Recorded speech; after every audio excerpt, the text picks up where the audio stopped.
In its time, the Dragonpit was a marvel of the world.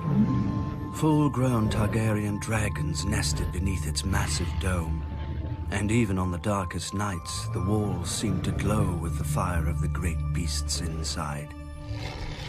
As had the site's previous occupant, the Sept of Remembrance, when Maegor the Cruel blasted it with dragonfire during morning prayers.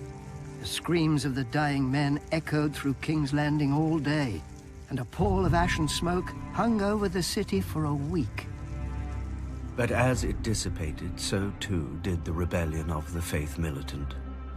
The Sept of Remembrance faded from memory, and Maegor decided to replace a monument to the gods with a monument to his family, the Dragonpit.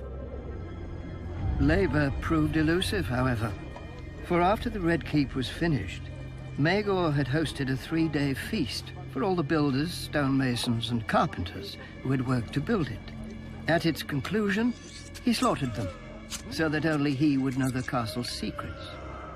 So many men fled the construction of the Dragonpit that Maegor was forced to employ the prisoners of the city dungeons, supplemented by skilled and ignorant builders from across the narrow sea. For more than a century, the Targaryens housed their dragons in the Dragonpit. But dragons are not horses to be stabled or hounds to be kennelled. With each generation, the dragons became less massive, less swift, less long-lived. And less invulnerable. During the Dance of Dragons, 2 Targaryen factions killed a handful of their family's dragons while fighting each other. A frenzied mob even broke into the Dragonpit and slaughtered the 5 dragons chained there, though the last managed to bring down the roof of the Great Dome on its assailants.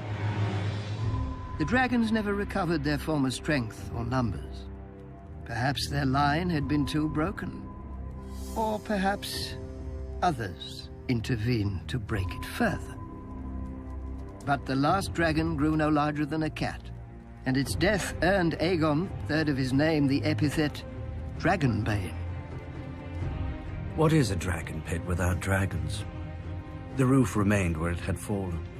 The great bronze doors rusted and fell off their hinges.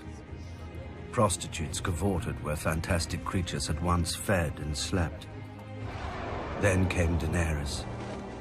Now dragons once again darken the sky, but they will never darken the dragon pit again. Daenerys has learned the folly of chaining her dragons.